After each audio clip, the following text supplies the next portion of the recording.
emails. Oh, yeah, she does. She does. She definitely does. Oh, we're here. It's wrap up time, Jason. You get me every time with that. I'm going to be better in season 4. You can count on it. All right. I'm going to count on you during season 4, Jason.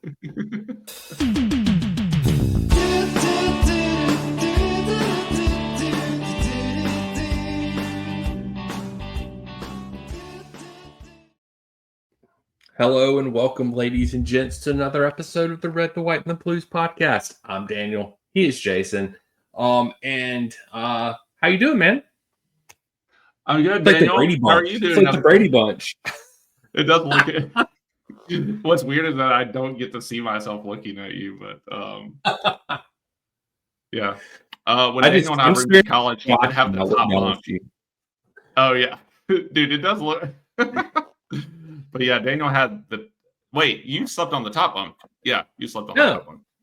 Did I sleep on the top? No, I slept on the top bunk. We switched. We rotated every semester. We did switch. We rotated because we were fair. Because we took turns being on top. We did because it got hotter on the top bunk. So, yeah, it did. That's true. But Daniel and I rigged up. We had a lamp that we put right. We put that bulb right next to the thermostat, so it just stayed on all the time. So our room was the coldest on the hall, actually. Oh yeah, yeah. No telling what we cost that school and air conditioning bill. That electricity bill. We did. Yeah, we well paid for our electricity and all the flowers in the on the quads too. Oh. Every year that they redid, we paid for all those suckers too. But yeah, enough about Jason and me. Anyway. We're here to talk about Chelsea Football Club.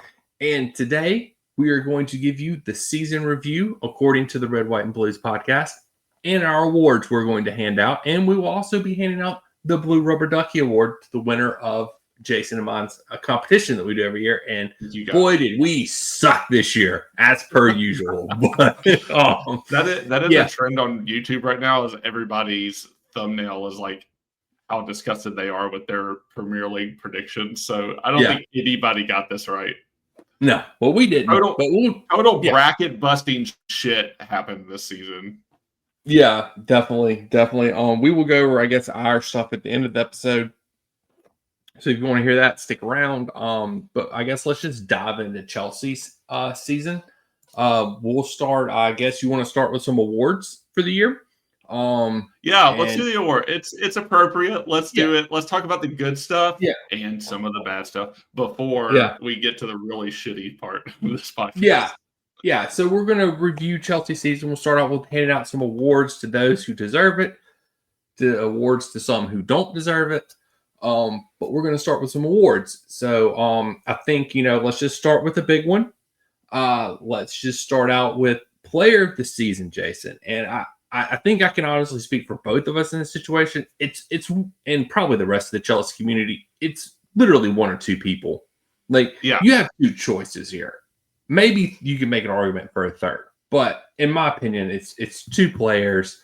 I don't. You can tell me if you disagree with this. Caicedo or Cucurella. I think they both overshadow. That was not. Did you have Palmer up there ahead of Cucurella? Yeah. I went for the vanilla choice. Yeah. So did you pick Palmer as your player of the year for Chelsea this year? Yeah. Okay. Well, good. We can be different then. Yeah. That's good. Because for me, it came down to Caicedo and Cucurella. I think Cucurella, despite being shafted in every postseason Premier League award and not being awarded the best left back in the league, was the best left back in the Premier League this year. He also added his goals in there this year and had a couple of assists. So I think Cucurella really impressed me this year as a Chelsea player. And he's also our captain of the shithousery. So that goes a long way in my book as well. If you're a shithouser, you already get a couple extra bonus points. But I think for me, Caicedo was still our best player this year. I think he edges out Cucurella barely. Just the way he controls the midfield, he's all over the place. He freaking played right back for a while this season. He's versatile. The fact that we got him for 110 at the time, 120, Yeah. 120. Feels like a steal now for what we got him for. The first person since I think Lampard in like the mid to late 2000 or something like that to play a full season of matches in the Premier League, play all 38. Oh, Aspie was the last. Aspie. Yeah, I forgot about Aspie. Yeah, Aspie. So Aspie was the last. So it's he's just Mr. Consistent in the midfield, and like honestly, don't think we finish where we finish if Caicedo goes down.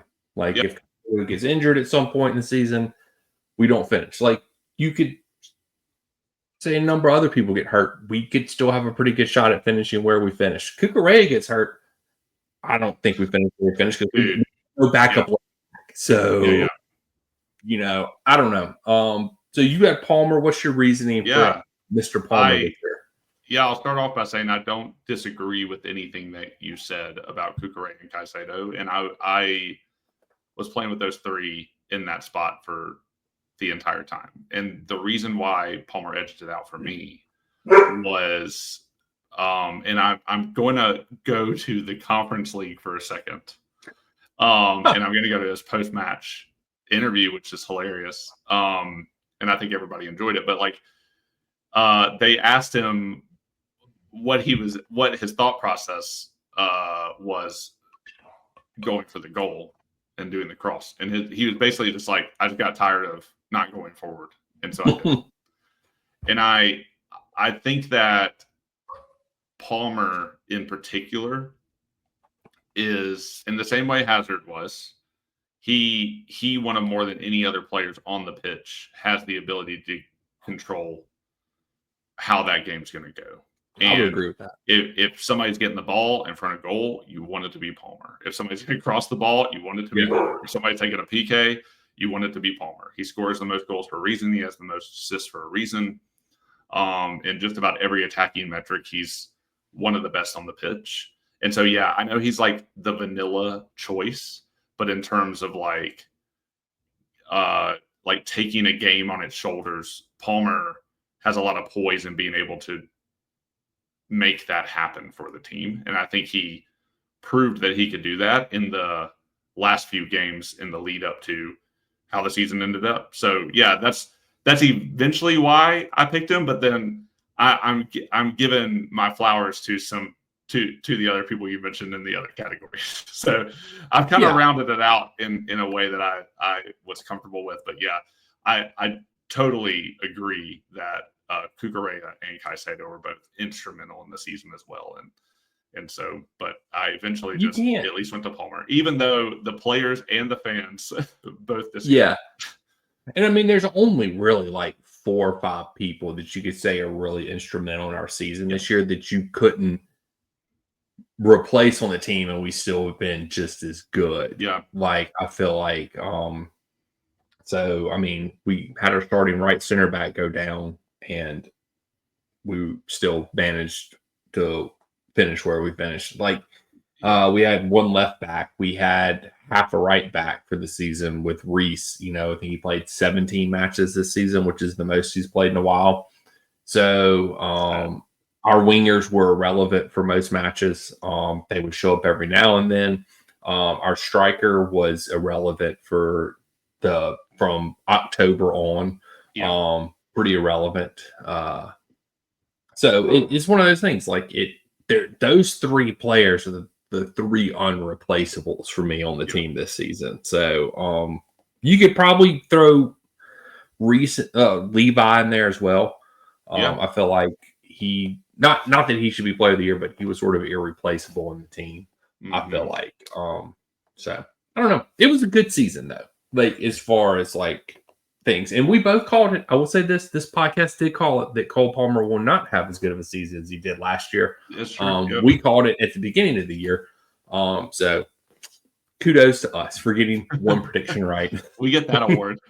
Yeah, we get that award ourselves. So yeah. So most improved player, I guess year over year, who has improved most since last year, Jason? I picked Cucurella for this one. Same. Hey, I picked Cucurella as well. Yeah, I was like, if you go, you can do the comparison game on FOTMob. I call it a game because it's kind of fun. And you compare a player's season to season. I don't think they put every stat on there that I want. Well, yeah, I don't think they do it in a way that I would like. Anyway, I think that maybe that's more for team. I'm confusing myself. But anyway, Cucurella, I think if you look at his metrics, I mean, year over year, he did better, but also just like for me in watching the game, and we are mostly a vibes-based podcast here. 100% vibes. It was really nice being able to depend on a left back, let alone Cucurella. Yeah.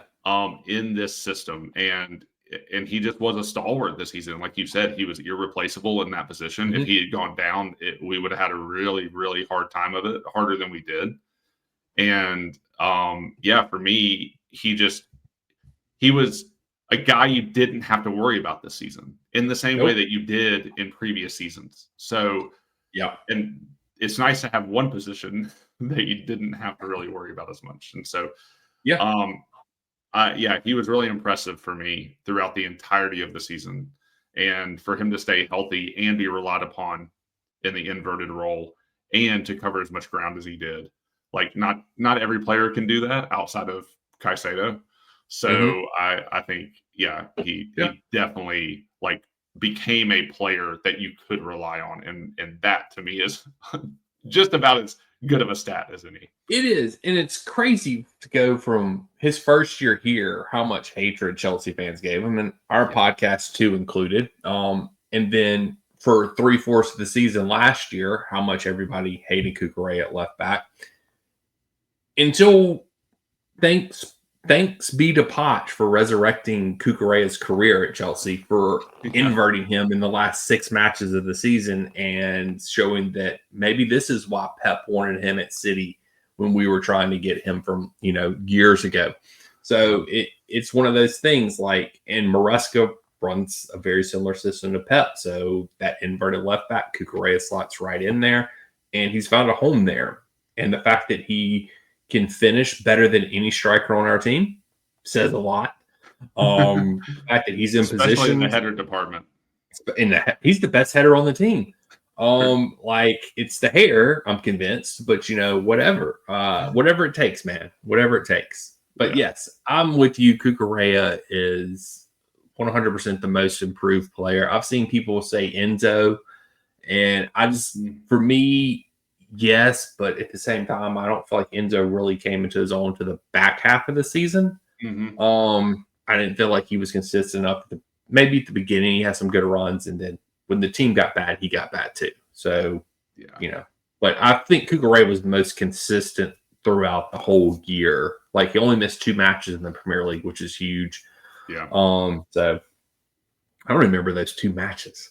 That's the crazy thing. It's like, what did we do at left back for those 2 matches? Because I don't remember. Did Vega slot in there for one of those matches? I think, Or Colwell pushed outside or something. Maybe, I don't remember. All right, so now we get into some more awards, I guess, that we don't. Oh, this is one of them. The flop of the season. So who flopped worse on Chelsea's team?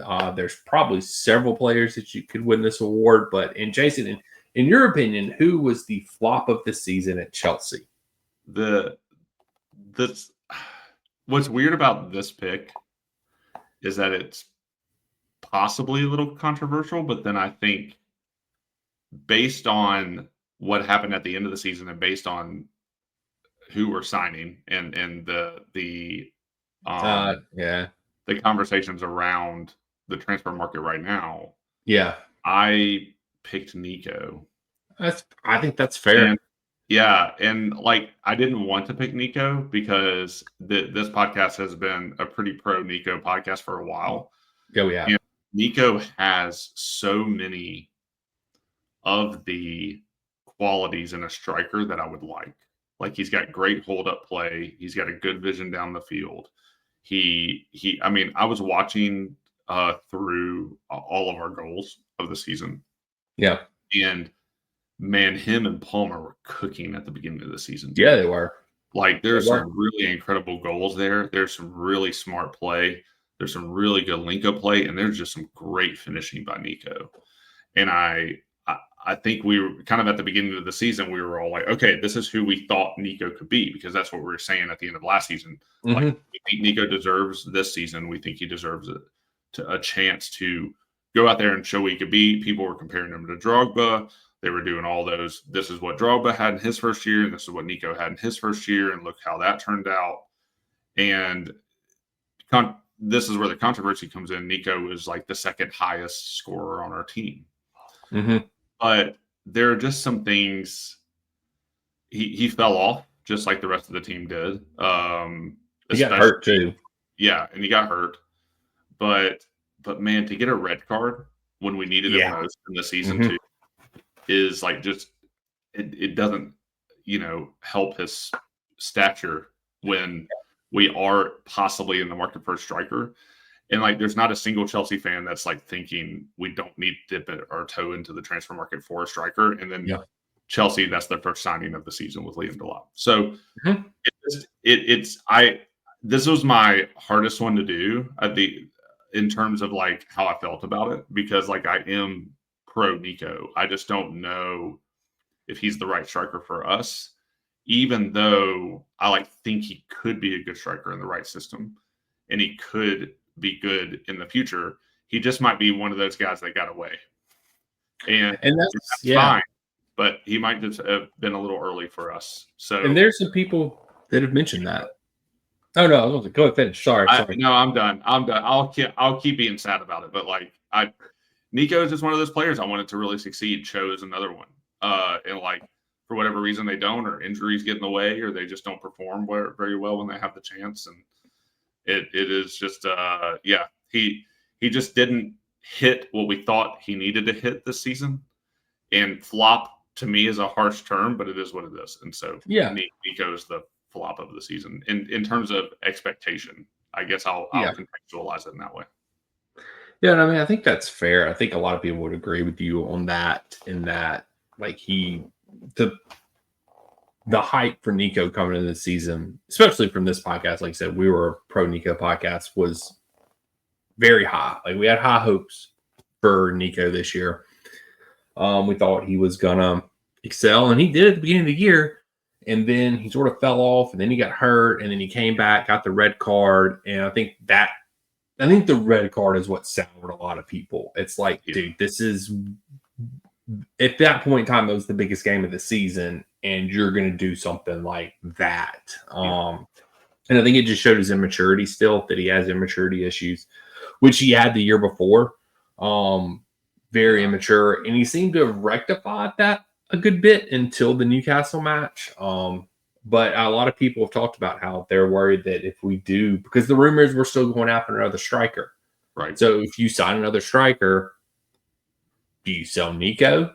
I think the consensus now is Gui's going out on loan. So do you sell Nico? And then could he be the one that got away, like you just said? Like, there's a lot of that fear, because a lot of people do see the intangibles. They're just so raw, and will they ever come good is the question. And who knows? So, and I think Nico's I think a lot of it's mental for him. I don't think it's skill. Yeah. Like, he's not mentally as tough as you need to be a striker. And I think that's part of the problem. I mean, it's a good point. So I don't know. That's just my opinion. But my flop of the season, Wesley Fofana's legs, just in general. Wesley Fofana is my flop of the season because he can't stay healthy. Yeah, literally, the dude just can't stay healthy. It is annoying. Like, it's frustrating, is what it is, I guess. Because like, that's the thing, is like, when Fofana plays and he's not slightly overweight, fat, like, he's good. Like, after about the third or fourth game this year, he was getting in a pretty good rhythm of things, and then he got hurt and was out the rest of the freaking year.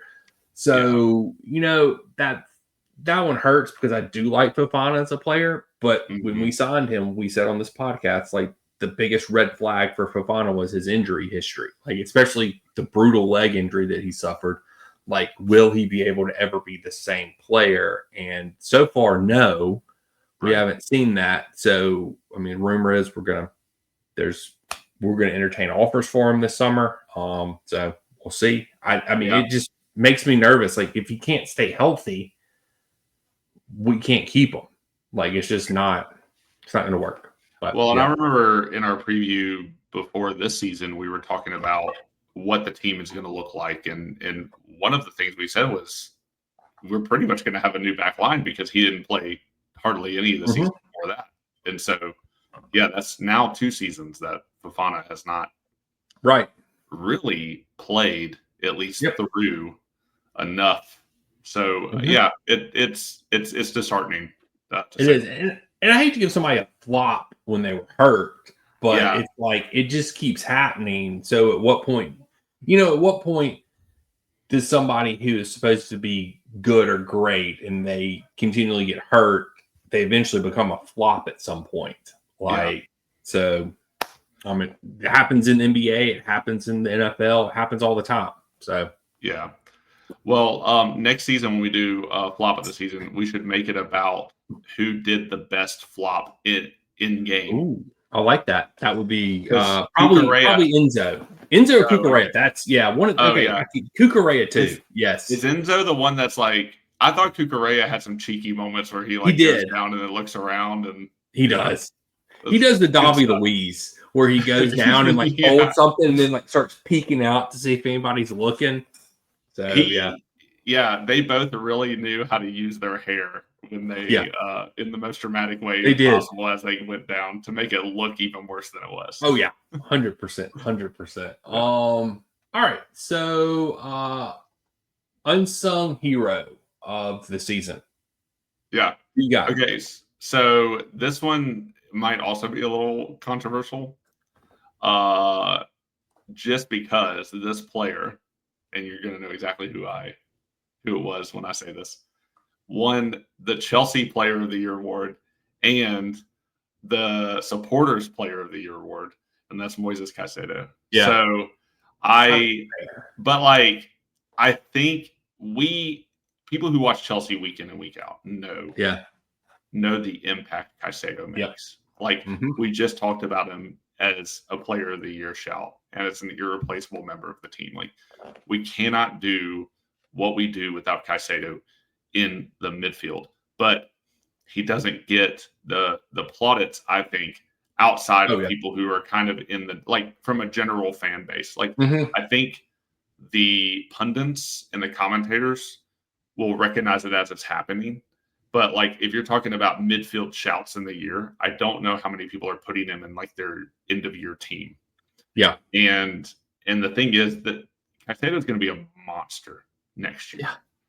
And then people are going to, all the people that talk shit about how much we paid for him, it's his development has been really, really good. And so, for that reason, even though we as Chelsea fans recognize it, I don't think he's been fully announced to the world in the same way like a Conte was. When everybody was crediting Conte for winning 2 back-to-back Premier League titles with different teams, because as soon as we signed up for Leicester, it was in the bag. Yeah. So I think that we're still waiting for the rest of the world to catch up a little bit, and so that's why I put him in the unsung hero category, but hero nonetheless. So, mine is a player that has not played a lot recently, but this year he did play, and it's Reece James. So he is my unsung hero because he hadn't been playing the last year and a half. And for that reason, nobody, I don't think the impact that when Reece plays is different when Reece doesn't play. Mm-hmm. And I think there is no bigger sign of that than in the Conference League finals. Yeah. Night and day when Gusto's on the pitch and when Reece is on the pitch. Completely different team. We play completely differently. Unsung hero. If Reece does not come in and is healthy in that Conference League finals, I don't know if we win it. That's how much of an impact he made in the Conference League finals. And I'll talk more about that later as another award that I'll hand out. But yeah, but I'll leave it at that for now. I mean, he really captained the shit out of like the last third of this season. Yeah. And yeah, I think you're totally right. I think that we talk a lot about this team needing experience and or at least needed experience. It gets weird now because this team has accomplished still no Champions League experience though. That's true. That's the thing. No, it's very true. And nobody, no Premier League winners either. Yeah. Yep, exactly. So like to have a guy that's been like instrumental in past Chelsea to still be as young as he is, but to still be as respected as he is as a captain. So yeah, hopefully he can stay healthy this next season and he can be relied upon even more in not just like on the pitch, but in the experience role as well. I worry about it because like we'll talk about that later about the net going into next season and how crazy it's going to be. We'll talk about that later. All right, signing of the season. Oh my god, this one was. Jason told me my pick was controversial, or not controversial, but he sort of accused me of taking the easy way out, and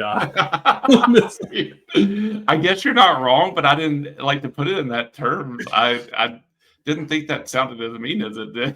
No, that was complete sarcasm. Complete sarcasm.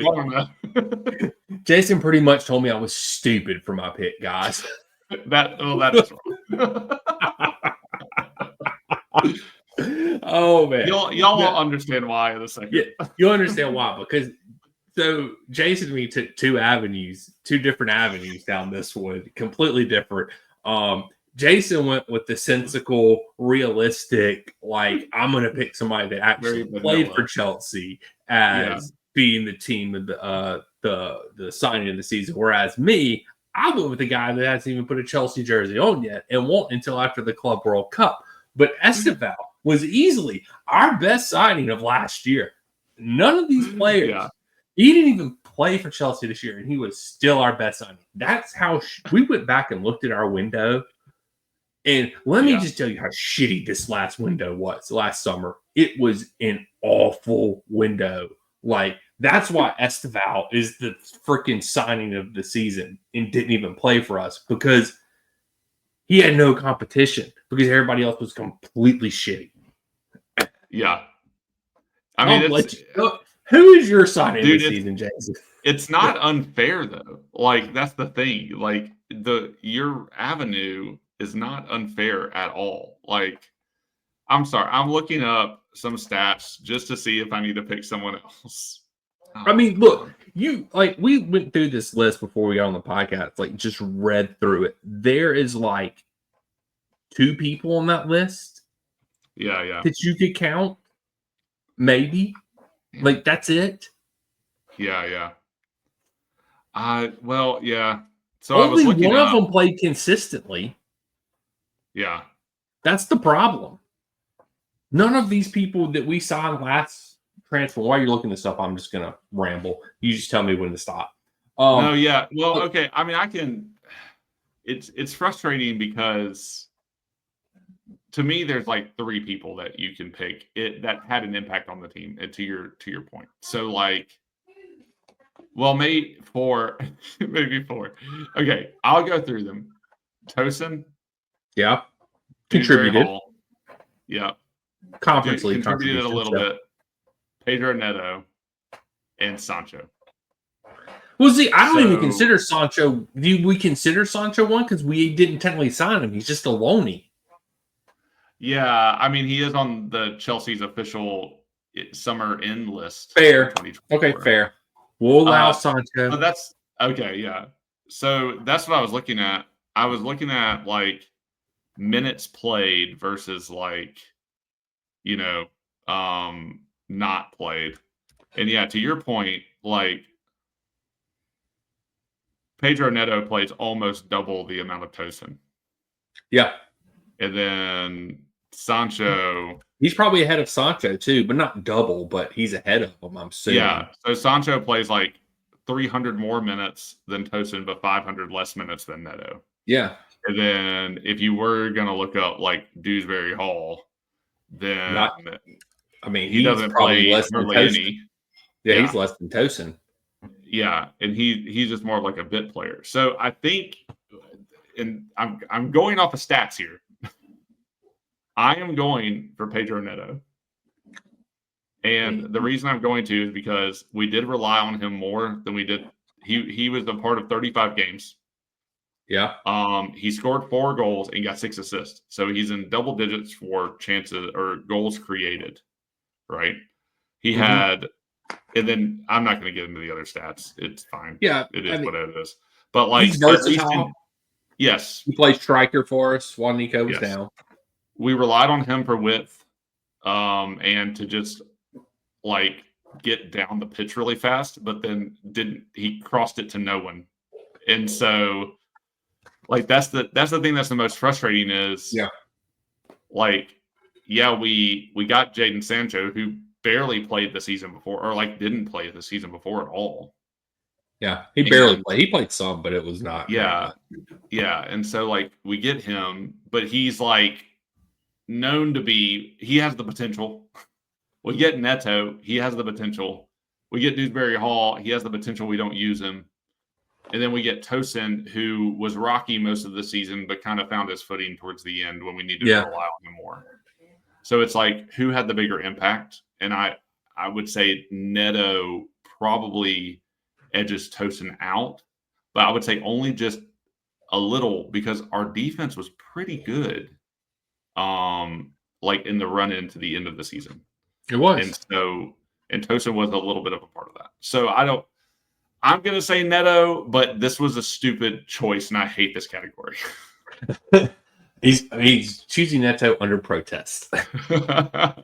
I mean, like, that's the thing. Is like I said, we went back and looked at our transfer window before this and just how awful it was. Now, I mean, some of these people might end up being good. We don't know. Right. The Kellermans, the Esteval is still out there. Asamingo, center back. There's some potential. Yeah, there's potential there. But at the same time, like, nobody outside of Neto really contributed. I mean, Jurgensen, you can give him some credit for the Conference League. He did well. He got some Premier League starts. Didn't really do that good. But I don't know. Yeah. I mean, that just leads us into the next category, Jason. Worst signing of last season, because there's a lot of people that are eligible for this one. Yeah. And like that's the thing about like Tosin and Neto in particular is like it's like they did contribute, so it gets frustrating because like there is like some semblance of something that happened there, but like it's like you said, this was a really not a great transfer window in hindsight, and so, but for my worst signing. Wait, who was your worst or signing of the season? Oh, Esteval. Yeah. Oh, Esteval. So my worst signing is João Felix. Yeah, I'm 100% on board with you on this. João Felix, worst signing of the season. For the amount of money that we paid for him, for what he contributed to this team, shit signing. Yeah. So, like, wait, this says on here, João Felix returned to Chelsea from Atletico Madrid on a permanent deal, having enjoyed a loan spell at Stamford Bridge he signed a 7-year contract to Atletico. And then we took him on loan and then No. He came on loan from Atletico to us. Yeah. And then we bought him. Oh, shit. Yeah, we owned him. We loaned him out to AC Milan, who don't want anything to do with him. Yeah, we screwed ourselves, Jason. Because in order to circumvent PSR and financial fair play and blah, blah, blah, blah, blah, because we sold them Gallagher, we had to take somebody in return. Because that's the way shit works now. Man, this blew past me. Like, the thing is I don't dislike João Felix. I don't either. What he supposedly can offer. But like he just isn't, He just doesn't do it. Yeah, you know who we didn't say for flop of the season that we could have? Mudryk. Okay, that's a fair point. That's a good shout. I didn't think about Mudryk. It's hard to remember who Mudryk was, right? Yeah, I mean, shooting up with Russian steroids, that'll do it to you, whatever. Hey, he was at the Conference League having a good time. He was, and I did not realize how short that dude was. He is pretty short. Freaking midget. Yeah. But signing, I'll say signing of the season, or worst signing of the season. Yeah. It's got to be Joe. Dude's in no man's land right now. He is, and it sucks for us because we got fleeced. All right, so last award to hand out, your favorite moment of the season, and this is completely whatever you want it to be. My favorite moment. Yeah, I think I said moment of the season, but it can be your favorite, whatever. Just however you define it. Okay, yeah. Okay, I'll go through my thought process here. And this has been echoed by some people online too, at least some of it. Okay, when I was just doing moment of the season, like when I was just thinking of it as like, the first one is an oh shit moment. And it's when we drew Neverton 0-0 in December. And it was weird. Like I don't know. It was almost like I was with my wife at the time in Charleston because we were taking like a pre-Christmas trip. And I watched it in the hotel room, eating some pretty good bagel sandwiches from just over there. I remember that. Story. And then afterward, we went to this place called the Codfather for fish and chips while we watched the Liverpool game, which was pretty good. But yeah, I would just say, man, there was like a weird feeling that I had after that game. And man, did it just start going downhill? Now, if we want to continue the thing, like the story, right? Like the season ends well for us. Yeah. So I would say the moments of the season after that were probably the wins at the end of the season, like to beat Man U, to beat Nottingham Forest, like the things that we did as a team collectively. I'll say it again, as a team.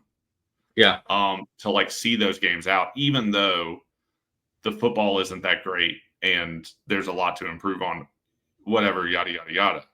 But like, and then to culminate with James lifting the Conference League trophy, is like an exclamation point on what we had already accomplished in a season that, when we look at our predictions, I didn't believe we could.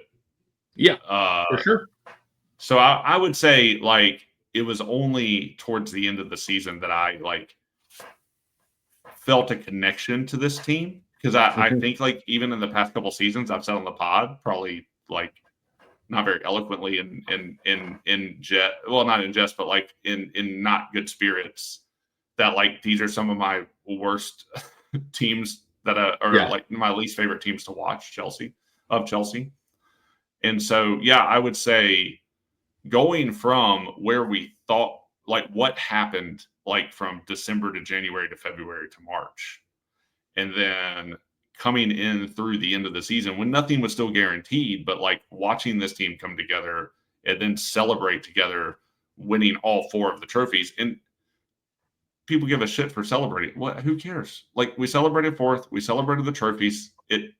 We can talk about like what the impact of those things mean for a club and for like this group of players, like to see this group of players come together and be a team in a way that has been hard to see most of the season. I would say, probably the last. I'm doing a series of moments here. I would just say, like, you and me live streaming the last day. Yeah. Knowing that we did what we were supposed to do, getting 4th, not 5th. Right.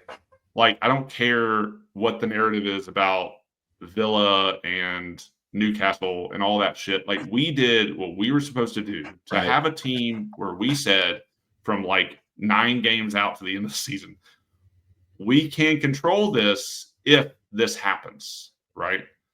And for it to have happened and for us to like every week have to go, we're still in control, we're still in control, we're still in control.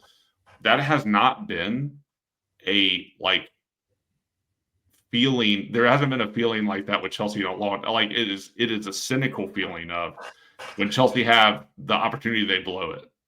Yeah. And to kind of have that satisfaction and relief at the end when you and I are potting and we're like, we're in fourth, baby. Let's do this. And then the feelings of what that means for the team taking that momentum into a European trophy to complete the set to be the first team to do it. I think it's awesome. And so I would say it's not one moment. It's probably the lead up to you and me potting on the last part of the thing. And then for us to win the Conference League the way we did, pretty awesome stuff. Definitely top moments. I think most people would say that. I think for me, and I talked about this on the last episode, it was the moment in the Nottingham Forest game and then in the Conference League final when we finally saw Reece James becoming the leader that we always thought he could be, becoming that vocal person, becoming the captain that we always knew he could be at Chelsea. And to finally seeing that take place on the pitch was my favorite moment of the season because this podcast, we both love Reece James. He's one of our favorite players on Chelsea. To see his progression from when he got first called up to the first team, to see where he is now, to seeing how, unlike other players that came up with him, have stayed loyal to Chelsea through all of this, and to be rewarded with the captain's armband because of that, because he bleeds Chelsea blue. And then to finally see him take that last little bit, because captain is more than just wearing an armband. It's you're there to motivate your team. You're there to inspire your team. You're there to lead your team by example. And he finally, I felt like we saw that for the first time in the Nottingham Forest match and then again in the Conference League finals. That match completely flipped on its head when Reece James came in and you saw him coming out that tunnel, yelling at the players, motivating them, saying, look, we're going to go do this. And he understands what it means to win those trophies. He's won the Champions League. He understands what it's like to win trophies at Chelsea and that's what we're supposed to do. He gets that aspect of it. And the fact that now he can motivate these other players to see that too is just it's great. I love seeing that because we're finally seeing Reece James become Reece James that we always thought it could be. Now, if we can just get him to stay healthy and for a complete season, and it would be even better because I think that's been the worst part for us as Reece James fans has been how much our heart breaks for him because we love the guy so much and we know how much he wants to play for Chelsea and how much he bleeds Chelsea blue. And for him not to be able to contribute on the pitch just has to be heartbreaking for him too. And the fact that he is back now, hopefully seems like they're doing a very good job, I think, of managing his minutes. I feel like they're doing a great job of that. So, but just seeing him have that moment in those last two matches, and then the culmination of it lifting the Conference League trophy. Yeah, love it. I mean, my favorite moments of the season. And that's a far cry from how he finished last season because he got his own red card last season. Mm-hmm. I think the last game of the season, and we talked about on the pod about how that's not captain material, and we do not appreciate how that has happened. Yeah. And for him to kind of have a bit of a redemption story at the end here has been pretty awesome to watch. For sure. Yeah, I hadn't even thought about that. That's a good point. I'd forgotten about that. As you were talking and watching, I was like, we hated him at the end. Not really. Yeah, we never hated him. But we were we were disappointed. We were disappointed in Reece last year. That's what it was. We were disappointed, which is worse than hating somebody when you're disappointed in them. I'm so disappointed. But that's our awards for the year. If y'all have any comments, put them down in the comment section below. Tell us who y'all's MVP is, everything like that, just whatever. But now we get on to I think the fun part where we talk about sort of some of the other the more technical aspects, I guess, of Chelsea season and how we thought those went. We picked just 3 simple questions. How do we rate Maresca, Chelsea's overall rating, and what are our expectations for next season? How How do we rate Maresca, Jason? Yeah, I was thinking about. I'll probably dip into the expectations for next season just a touch. It is good to go into a season. We haven't had this in a few years now, where there is stuff to look forward to. We got a semblance of like a core team, and that just has not been there for 3 years. For that to happen under Maresca, I think it's a pretty big feat to come in to a situation where he has never coached a Premier League team before, into what we think is a tumultuous administration structure with sporting directors who are hindering rather than helping. I think for Maresca to, and we kind of saw this at the beginning of the season, and then it dropped off, I guess, with the drop in results there in that spell. But we saw this in the beginning of the season where the players did seem like they were having more fun playing, which has been kind of a recurring theme over the last several years too. And so I think, but the problem is, and weirdly, I'm still not completely sold on Maresca, and I think that has a lot to do with game management. It has a lot to do with team selections in the beginning. It has a lot to do with how we play football and how the team does look, at least now in the end of the season. Still, even in the last game, even in the Conference League, which is like what we just said, is a very celebratory moment to come out the first half the way they did, and then to do that in the previous 2 games against Man U and Nottingham Forest. Yep. There's just some question marks around there. And I'm saying that at the same time that I just said, he seems to have bonded the team together. So they're just for me, there's just a little bit of inconsistency with him. And again, we can talk about the philosophy behind why that is and how that's connected to the sporting directors. But at the end of the day, he still is in a way he did great, in terms of achieving goals that needed to be achieved this season. And then at the same time, our style of football was pretty rough for large parts of the season. And we've said this several times. Nothing was guaranteed there at the end, but and again, they deserve to talk about it like it was and how everybody doubted them and all that stuff. And they put in the work, they did the job.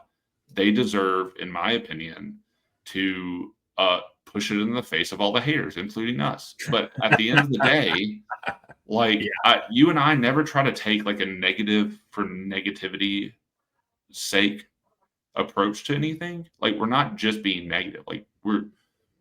We are expressing concern by what we see on the pitch. And most of that is eye test for us in particular, because I think everybody else does stats and they do it really well. I think you and I can see what the stats back up. And I think I got to trust my gut. You and I trust our guts here throughout the season. And we're not good at predicting, but we're good at recognizing. And and so I guess I'll just wrap up by saying, for me, the jury is still out on Maresca. I definitely think he deserves another season. I thought he was already going to get this next season. He would have gotten it. We're going to have conversations about Maresca coming in December. So I'm still this coming December. So I'm still in that boat. I'm still waiting to see how this next half goes. And when we talk about expectations for next season, I'll talk about why most of those feelings are positive in going to, or in examining Maresca a year and a half in versus even though I think the team and him deserve all the credit for what happened through the season, even though there are caveats and asterisks to that. So I guess I'm doing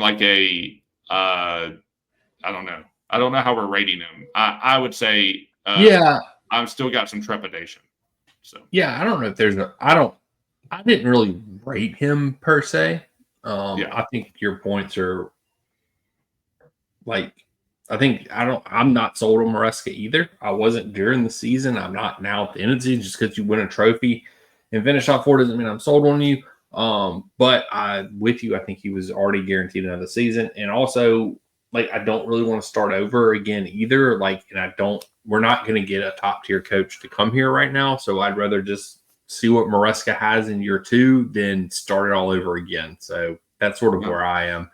But at the same time, this was I summed up Maresca's season in 3 words. It was great, then it was shitty, and then it was magnificent. Like, that's how I describe Maresca's system. Like, it started out great. We were flying high. We talked about on this podcast how much we loved watching Chelsea play again because we were scoring goals, and it was fantastic. And then, like, it just got downright shitty where we wanted to fire Maresca. It was down. It was just awful. Like, he was having a Poch-esque run of things in the middle of the season, a Potter-esque run of things in the middle of the season. And then he turned it around at the end of the season. And like you said, like, he somehow inspired these players to play for him. Because, I mean, like, that was the thing in the middle of the season. It didn't look like the players were playing for him. It looked like he maybe lost the locker room. And according to all the behind the scenes Chelsea people, that wasn't true. So whatever. But at the end of the year, they were clearly playing for him. Like, it was clear as day that he had inspired them. They were playing inspired football. Like, to win 5 of your last 6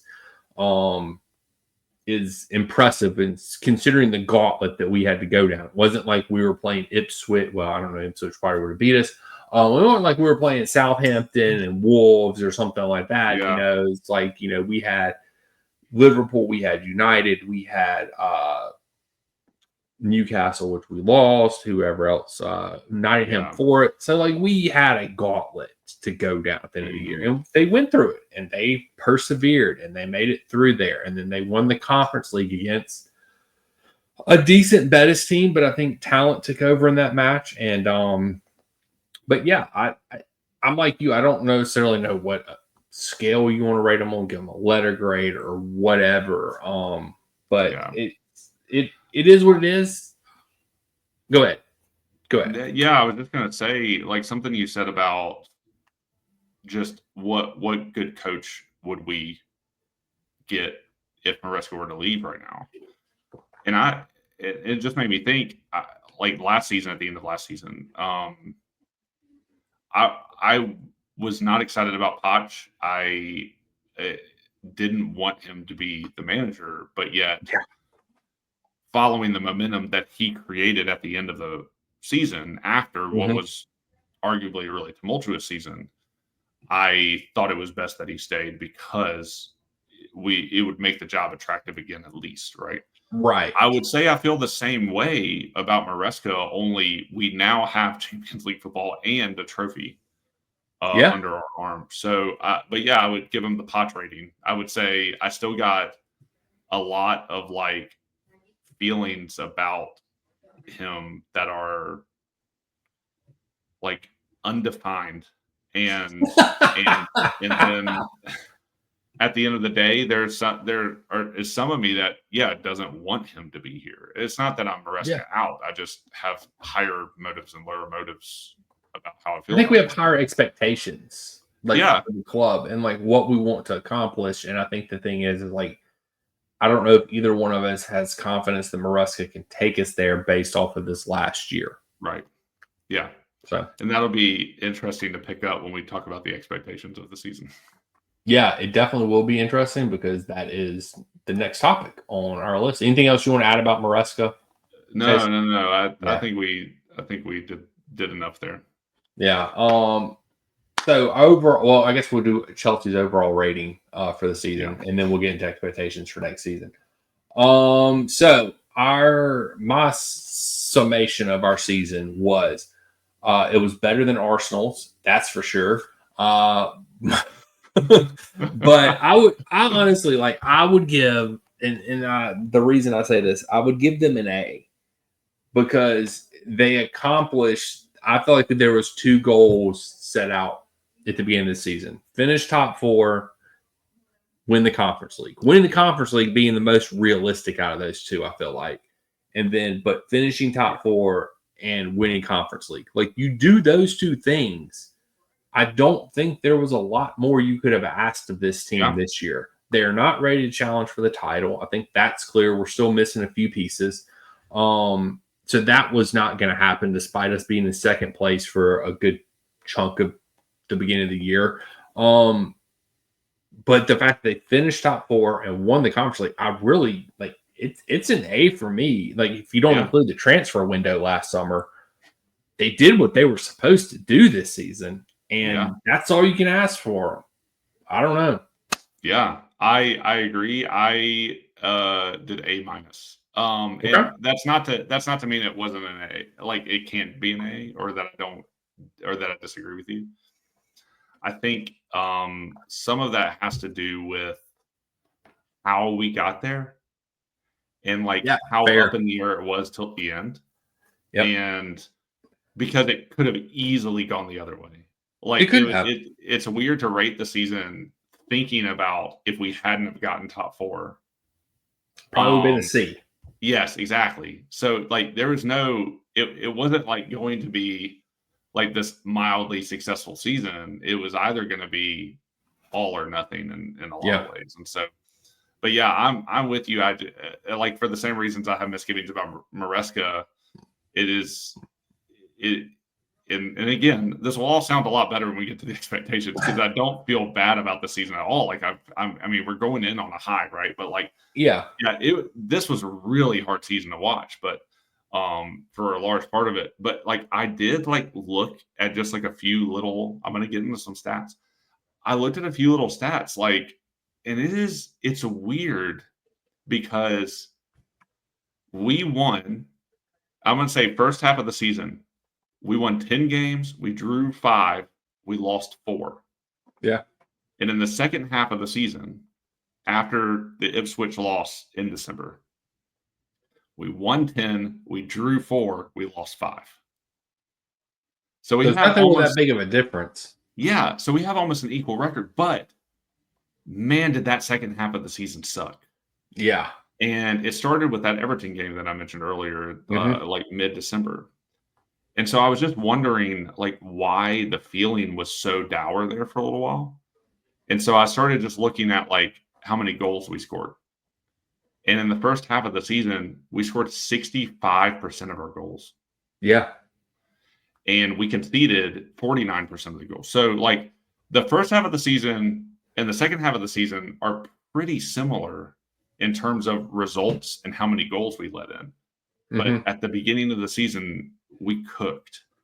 We did. And there just was a different feeling of confidence from amongst the players and from us as fans towards them and towards the team when they were scoring more.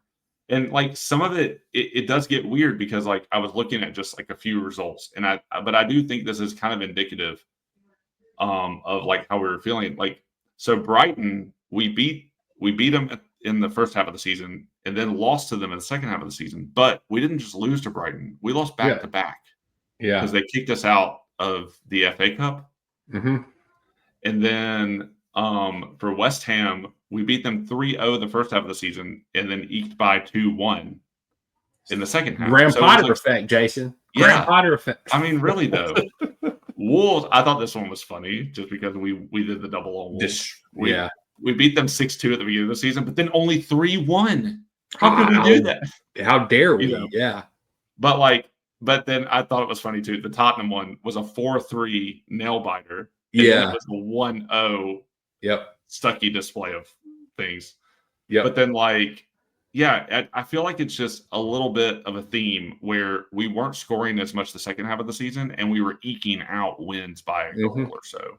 Yep. And so I think it was just an overall feeling. So that is kind of why I was just wondering why it felt so different after I saw how much we had won in the first half versus the second half and how similar those things were. And I was just wondering where those feelings came from. And I think it was just style of play and putting ourselves in bad situations in games early and then having to dig ourselves out. And so, and then like we even got to the point on this podcast where we were saying, well, we don't believe they can score 2, so we've got to score early and make sure we hold it. Right. And like that was like what we thought a winning strategy was. And so, yeah, I'm with you. We met the objectives. Like we met like the objectives that should be and used to be the minimum for the season. And now we get to go into the next season and we'll talk about that. But like, so that's why it was a minus for me, but it had to be an A just because of the objective and everything you said so eloquently earlier. Yeah, it's and that's fair. I mean, it was a hard season because I know like our waveform dipped in the second half of the season, but the bridge became more of a fortress. Yeah, like in the second half of the season as well. So I don't know. It definitely. I mean, this is just like our matches go. It's the tale of two halves, though. Like we usually shit the bed in the first half and are a really completely different team in the second half. I think Maresca's got to get that fixed. But it wasn't a bad season. And not anybody that sit here and tells you they're disappointed or whatever, like you had unrealistic expectations to begin with. So, finishing top 4 and winning the Conference League is this team maxed out, and we'll see. I mean, like just looking at it, so somebody posted on X the last 10 years in the Premier League, like our total points, and this was we had 69 this year. This was the 5th most we've had in the last 10 years. Maresca was 6 more than Potch. Yeah. So I don't know. But I mean, like we've only won the Premier League once, and that was with Conte back in 2016, 2017. So It's like we haven't done that in a while. That would be nice to do. More than Arsenal, though. More than Arsenal. That is true. More than Arsenal. Yes. And Tottenham. Yes. And Tottenham. So yeah. But so let's just move on to expectations for next year. What are I sort of broke mine down in 2 categories. I have realistic expectations. Yeah. Unrealistic expectations. Of course, unrealistic expectations are winning the freaking Champions League next year. Which I don't think we're gonna do. But realistically, Jason, what do you think that this Chelsea team should accomplish next year? Yeah. Like realistically, what should they accomplish? What should be our goals next year? Let's do it that way. Let's set goals for the team for next year. What are the realistic goals? I would say my expectations are pretty high for next season. And I think to see this team end this season the way they did as a team with a lot of momentum going into the next season, with some of the signings we have coming in, this is this is the most exciting season coming up in the Blue Co era, what I'm calling the postmodern era. The postmodern era. So I would say my expectations are pretty high. Like there just is a lot of goodwill and a lot of good vibes and a lot of things to look forward to next season. You and I, Esteval is like your favorite player. He hasn't even played for Chelsea yet. Matchup. He's the savior of this team next season. I think you bring him in with if some of these signings come good, and again, it's like but the previous seasons, right? Like I mentioned this earlier, we've had to just go, I hope Pedro Neto and Jadon Sancho and Tosin and João Felix work out. Mm-hmm. I hope Raheem Sterling works out. And that's been every season. And we actually have a team that has accomplished, that is a core team that we can build around going in. And I think to me, that is huge. So my realistic expectations, I think, finish top 4 again. Mm-hmm. Yep. Make a really deep run into the Champions League. How deep? I think we need. I would love to get quarters. I would love to get semis, but I would be okay with quarters. and then but there's also like a good bit of money if you make it that far, even at quarters. Yeah. And so I think that only helps the club moving forward, considering the hole they've dug themselves in. Yes, they have. And then I would love to get a cup, even if it's the one we hate. Like I would love to at least make a good run for a domestic cup, because we got out so early this year, and we did. the year before we went to the finals. So I would love for that to happen. Like that to me seems realistic. Like we're gonna have a decent depth, especially if we keep making good signings in the transfer window, and to build around the core that we have now. Like I think that, and with some of the players that we've already signed, including our best signing of last season, finally coming on. I think those are my expectations. But I'm with you. I want everything. I want the Champions League. I want it all. Premier League. Yeah. So, and I want to get to a point where we can realistically expect that again, but I don't think we're there. And honestly, I think we're still pretty far from competing for the Premier League, unless it gets weird again this year. The quality was a little more equal, and it was a lower total this year. So it's getting that way. And I mean, like, you can make the argument Liverpool slacked it off in the year, which is probably true to an extent. Yeah. Like, I don't know. There's a lot of different things that go into that. City had a down year this year. Will City still be down next year? Who knows? Will Arsenal capitulate as always? Yes, that's a fact that will happen. Like, will Nottingham Forest be able to replicate? Probably not. Like there's just contributing factors. My biggest concern for next year is depth, because I just don't think we're built that way yet. Like we don't. Like the advantage that like a PSG and like Real Madrid's and Barcelona's, like they're so top heavy in their leagues that they don't have to compete week in and week out against teams. Like they can rest their starters if they have a Champions League match coming up, but probably because their league's going to schedule a shitty opponent before it, so they can do better, or they'll let them play on Friday, before the Champions League the next week. So it's things like that you have to factor in. And like the Premier League's a gauntlet. And I think, to your point about it getting the point totals getting lower and lower, it's because the competition's getting better and better and teams are getting better and better. I mean,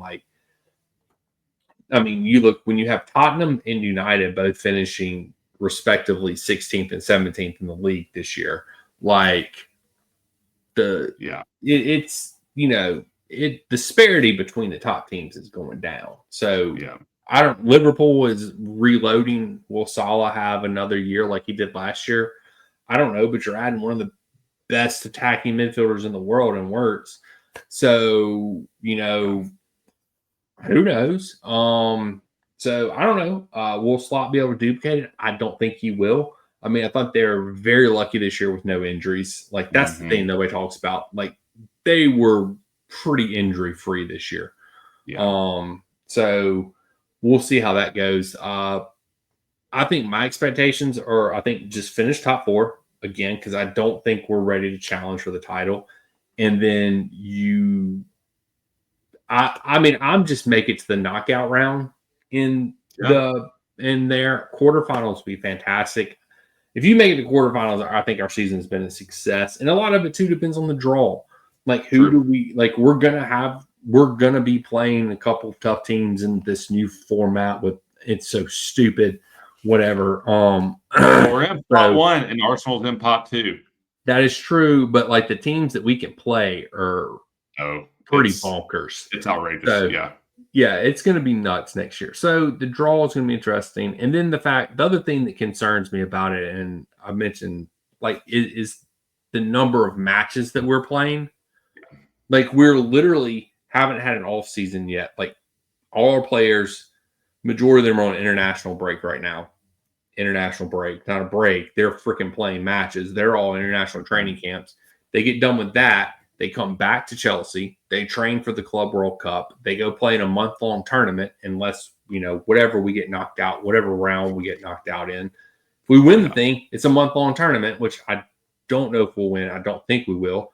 Hey, if we win the thing, it's like another 150 million pounds. Yeah, we're already getting paid, I think, a guaranteed 50 million just for showing up. So, and then we will make it out of group stages, and then we'll see how far we make it after that. Yeah. But so you have that competition. So then there's a mandatory, they have to give. So every Chelsea player that plays in the Club World Cup is guaranteed 3 weeks off after the Club World Cup because of some FIFA mandated rule that they have to have an off season. Oh, wow. You're giving them 3 freaking weeks, FIFA. They're freaking playing year round. Like, this is the stupidest shit ever. So then you come in, you have, I think they'll have 2 weeks essentially before the Premier League season starts. So this is my other thing is like, it's going to take, Maresca is not going to, I mean, the Club World Cup is his preseason. Like, that's what the Club World Cup is. But we're not going to have Esteval. He'll be playing the Club World Cup, just not for Chelsea. We do have this special transfer window that's open right now for a couple weeks to let people sign players for the Club World Cup. So far, we've signed Delop. But then there's controversy with him whether he's going to come play for us during the Club World Cup or not, because the U21 World Cup is going on this summer. So is he going to go play for England for that? So it's this whole ordeal with that. That's going to be contingent on him. So he might not even show up at the Club World Cup. So there's this whole thing. So this whole off season is just going to be a giant cluster. Mm-hmm. And I don't know if it's going to help us. I don't know if it's going to hurt us. I'm almost to the point where I'd rather just throw off the Club World Cup. Don't even care about it. Just take our $50 million, go home, and then give our players their 3 weeks off and have a longer preseason. So like it's crazy. The off season scares me because of the more matches we have to play, the more matches our players are playing, the more chance there is of an injury. We don't have a good history with that either. We don't. We do not. And so like it's just there's so many factors that go in next year. And then I think we're back for you're back for like a month in the Premier League, and then you start Champions League football after that. And then it's more matches in the opening round of Champions League than what it normally is. So it's 8 instead of 6. So you're playing 2 extra matches there. And then if you don't make it in the top 8 and you're in that next group of teams, you have to go play a home and away. So that's 2 extra matches you've got to play to qualify. So it's the number. My point is, the number of freaking matches is ridiculous, and it makes me nervous. And then you throw in the cup competitions, like you were talking about, on top of all that. Like, we don't have the depth for that. Like, we just don't have Arsenal didn't have the depth for it this year. They sacrificed the Premier League to try to make it to the Champions League finals. Because they were doing good in Champions League, and they sacrificed the Premier League to try and win Champions League. They failed at both, as Arsenal always does. But that's my point. Like, they don't even have the freaking depth because of injuries. Like, if we stay healthy, I still don't know if we have the freaking depth to be competitive in both competitions. Like, can we field good teams? Yes. But can we be competitive? That's a whole different story. It happened to Villa. It happened in Newcastle. Like, they go up, they come back down Champions League because the depth isn't there. And I feel like we're in a similar situation as them. We just don't have that depth. And that's what makes me more scared. And then the fact is, we're targeting a striker, another striker, a winger, and a center back. Yeah. So that's 4 to 5 people you're looking at bringing in. Granted, we're bringing in Santos already. Esteval will be back. Like, we'll have other players coming back. We don't have a backup left back unless Vega stays, but they totally want to sell Vega. Like, who the hell knows? Like, the holistic approach with this expectation stuff. I know. My expectations next year, top 4, and just make it to the knockout round of Champions League. Get a little extra money. Who knows? We might even be in violation of freaking PSR violations in the Champions League next year. Mm-hmm. So who the hell knows what the hell's going on next year, man? So you're not as positive about it as I am then. No, and it's because of the depth. I just don't like the depth is what the depth is what scares. It scares me because I look and see what happened in Newcastle and Villa. Mm-hmm. And while I think we do have some good players coming back, I don't know if it'll be enough because they're young. I mean, you got Santos. The two biggest ones are Esteval Santos. Then you got Paez, who's probably going to go out on loan to Strasbourg. But those two are the two that are everybody's talking about making the most immediate impact. And I think they will, and I think they can. But what parts are they going to have around them when they're playing these matches to make those impacts? Because you're going to have to rotate people. Like, God forbid, Jason, you realize next year, and if we're going to keep sort of on the same schedule, Gusto's going to be playing a good amount of games next year, and that's not a good thing. Right. Like, Cucurella can't play all these games like he did this year. Like, we need another freaking left back. Like, I don't know, man. That is my biggest concern about next year is our depth. I just don't know if we have it to compete. I think they're valid concerns. Like the Champions League is a different beast altogether when it comes to the amount of travel and the amount of games that you now have to play. Travel. So, there you go. I think you've done a good job of setting the realism of what it means to be in the Champions League. My expectations aren't any different than yours, though. I mean, except I think you would, maybe make it a little further than Champions League, whereas I'm just make it out of the freaking whatever they call this stupid stage now. I don't know the league stage. Just make it out of that, and I'm fine. So I don't know, but man, we'll talk more about next season as the summer rolls. We'll see if we'll make it through the Club World Cup, and then we'll reassess our expectations after that again. Because I think you bring up a lot of valid points. I always get nervous anytime we play a preseason or some stupid little tournament that is like the Intercontinental Cup or whatever bullshit is happening. I always get really nervous because we've had a very bad track record in those competitions. We have just go look and see if Ed Sheeran's playing a concert in any of the stadiums tonight before, and I'll let you know if anybody's going to get hurt. True. But, I guess so let's last thing on the agenda. We're an hour and 20 minutes into this thing, so we need to make this fast. We do. Only not because we've been on here for a long time, only because it sucks. All right.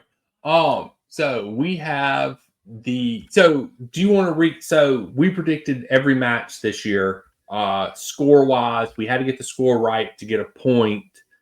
Do you want to give the people, Jason, the final results of that? Yes, I'll be freaking happy to, Daniel.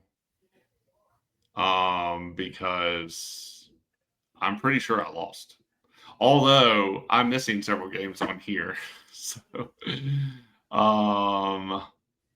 but I have okay. So here's what happened. Let me double check. I need to double check some numbers. I need crunching the numbers. A slight drum roll. But I think what happened was I stopped putting them into our spreadsheet and was just doing them in like a note.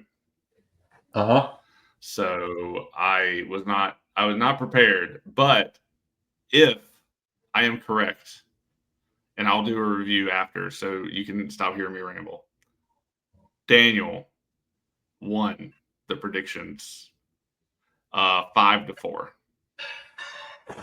So we had 38 games correct. How many? We had 40 something matches this year, and I got 5 right, and you got 4. What a terrible percentage! Way better than we did last season, but I will say it was very hard to predict games this season, just because we had no idea which version of Chelsea was going to show up there for really long. That's true.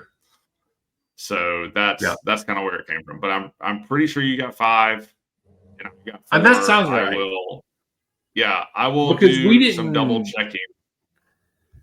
I was up. I know by. I don't remember if it was. I don't remember what the total was. I know I was up by 1 sometime late in the season, and I'm pretty sure after that, neither one of us got anything right. So I'm pretty sure I won by 1. But we've got to take those totals and then add them to our other predictions that we made before the season started on all the various things. And I think you will pass me with this just from looking at it earlier today.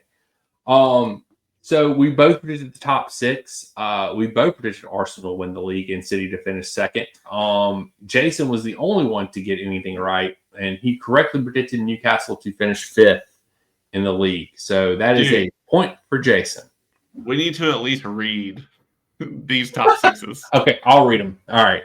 So Jason's top 6 was Arsenal, Man City, United, Tottenham, Newcastle, Liverpool. What the hell? But dude, mine's not any better. I had Arsenal, City, Newcastle, Villa, United, Tottenham. So mine wasn't any better than yours. It was the same. I just left Liverpool. I didn't have Liverpool in my top 6. So whatever. We both crazy.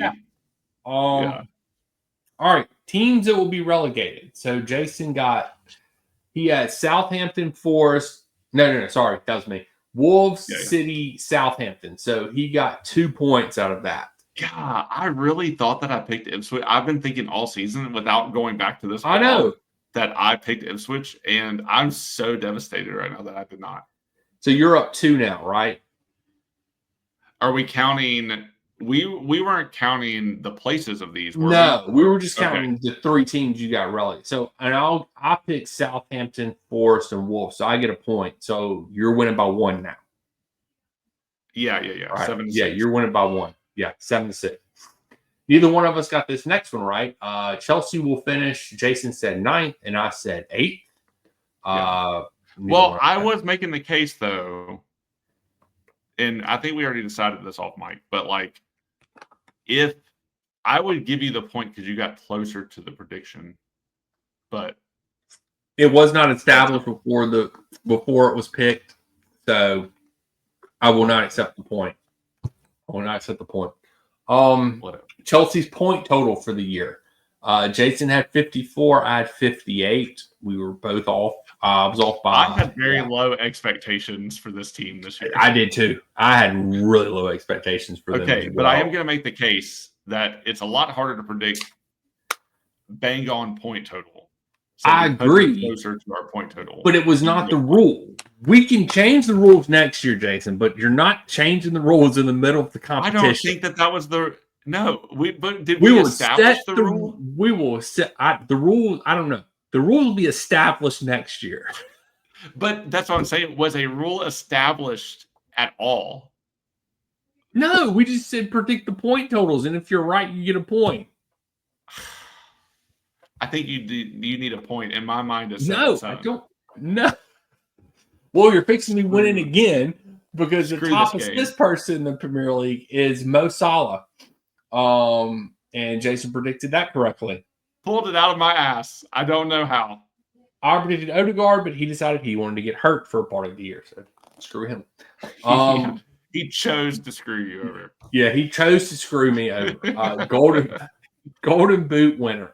Jason picked Haaland, and I picked Isak. And it was Salah, wasn't it? It was Salah. With 29, 6 more than Isak. Yep. Haaland was at 22, though. Yeah. So then we put Cole Palmer in the top 10 with 15. Then we had manager of the year, Arteta, for Jason, and I picked Kieran McKenna just here for the milk for the Chelsea fans. That's all I was here for. It made sense at the time. If I thought Arsenal were going to go through with it and win it, then he was obviously going to be the guy. Yeah. Player of the year, which Jason will win this one again. So you're up, what, 3 points now? No. Saka wasn't player of the year. Yes, he was. Was Saka? Oh, you said Saka. Oh, I was thinking Salah. Oh, yeah. Salah was. You're right. And I picked Isak. Yeah. So yeah, Salah. Saka got hurt. Screw you too. He said screw you. Yeah. He hates me. Yeah. First manager fired. Jason picked Gary O'Neill of Wolves, and I picked Russell Martin of Southampton. We were both wrong because it was Eric Ten Hag, who we both had finished in our top 6. I bet you United are feeling really dumb right now. Yeah, pretty much. Surprise team of the year. Jason said none. He probably, I guess Nottingham Forest would probably be the surprise team of the year. Yeah, you can make a case for some of the teams that finished really high and a couple of the teams that finished really low. Yeah, I picked Ipswich. I said they'll finish middle of the table, and every Chelsea fan will be jealous. I wish you could make a case for that one, but I don't know if it's There's possible. none. Week the Premier League title will be clinched. Jason said it would be the last week, and I said it would be week 35. It was week 34. I was off by a week. Yeah, you were close, man. You were really close. It's close. FA Cup winner. Jason said Newcastle, and I said Arsenal. We were both wrong on that. That would have been Crystal Palace. The cup no one cares about, aka the Carabao Cup. Jason said Tottenham, and I said United. Boy, we could not have missed more on that one, Jason. Oh my God. Yeah. Newcastle would have been that. Newcastle. Yep. Leading goal scorers for Chelsea. We will both get a point for this because I said Palmer and Jason said Palmer. So I'm down by what? No, it's not. It's 8-7. 7-8. Yeah, you're winning. Leading assister. The stupidest pick in the world. Jason said Nkunku, which for a while before he got hurt seemed very realistic. And this is when we thought Nkunku was going to take his place, slot in. And I picked Dudu Dewsbury. Yeah. Because that was just the stupidest pick ever. Chelsea Player of the Year, which neither one of us got right. Reece James for Jason. And do I get a point for him being your unsung hero of the year? No. Well, then I get a point because Palmer was your Player of the Year. Oh, that's true. But you still win, regardless. So back-to-back champion, Jason wins. I'm going to go double check. We'll do this on the next pod. I'm going to go double check every single prediction that we've made. And I will let you know if you, in fact, got more than one more. Because I think we were both thinking it was 5. But I can't remember what we both predicted for the Conference League, but I'm sure we didn't get it right. No, I did not get that right. No, because you made the comment low-scoring match. And I think I predicted 2. Did you predict 2-1? Or did I predict 2-1? And I think the other person predicted 3-1. Yeah. I think it was one. It was one of the 2. And then we talked about going to extra time. Yeah. For a while. Yeah, because we were like, our predictions are still on. Or something. Yes. Yeah. So neither one of us got it right. Yep. Yeah. So that means back-to-back years, Jason has won the prediction game, and I will pass the rubber ducky along to him this year and not hold on to it. It's a tentative result.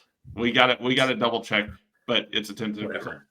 Whatever. But yeah, so that's that. Anything else? I mean, any other words you have to say about this season, Jason? Because this is the end of the season. I mean, like we've debated on here, like whether the Club World Cup counts in the season and when season 4 will actually start.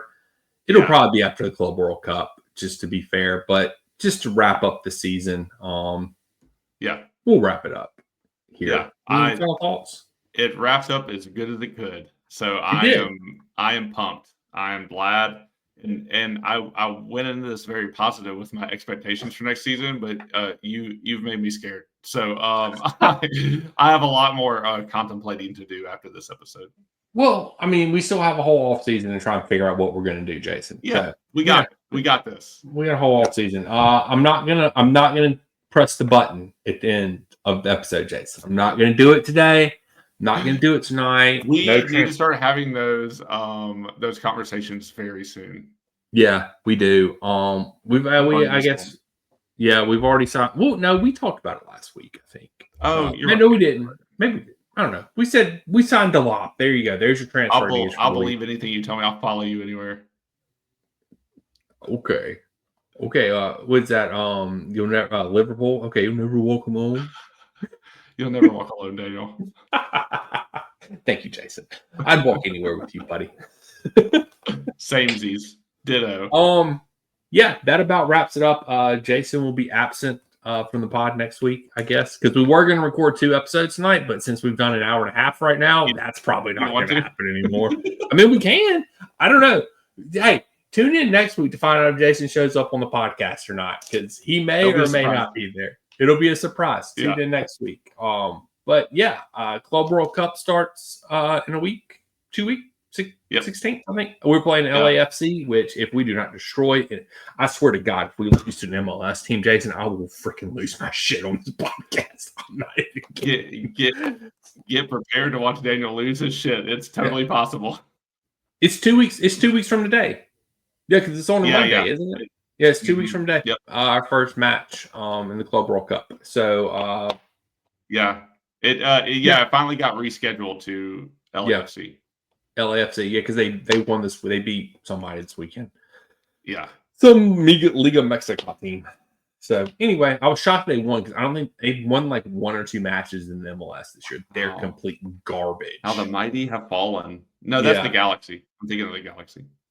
Well, LAFC was good for a little while, and then let's just check on this, Jason. Let's just see something. Little end of the pod LAFC history. No, I'm just gonna look at the. They're in the Western Conference. It's so stupid. Oh no, they're 6th. Okay, they've won 6 matches. Who is that? Okay. No. Oh, it's the Galaxy that have won 1 match this year. Oh, how the mighty have fallen! How the mighty have fallen! Yeah, it's the Galaxy. Okay, I got them confused because I'm sorry I don't follow the MLS. But still, swear to God, if we lose to the MLS team, I will freaking be pissed. Also, in other news, our coefficient in Europe is still higher than Arsenal's. Yes. And we're definitely the best team in London. I don't care 100%. Who finishes above who. We're the best team in London. I don't either. But yeah, so just tell the people where they can find us, Jason. This has been an hour and a half. We're Yo, we're on X. We're on Instagram. We're on Substack. Look for something. Daniel and I got big plans for season 4. So stay tuned. We'll keep you posted. But if you want to find us, chat with us, interact with us, all the things with us, check us out in written form on those platforms at Red White Blues FC. Yep, and listen to us on Apple or Spotify, wherever you listen to your podcast at these days. We are there. And YouTube, we're on that freaking platform too. Anyway, just like, subscribe, whatever. But until next time, we'll catch you guys and gals on the flip side. In the immortal words of Daniel, it was great, then it was shitty, then it was magnificent. Flippity floppity.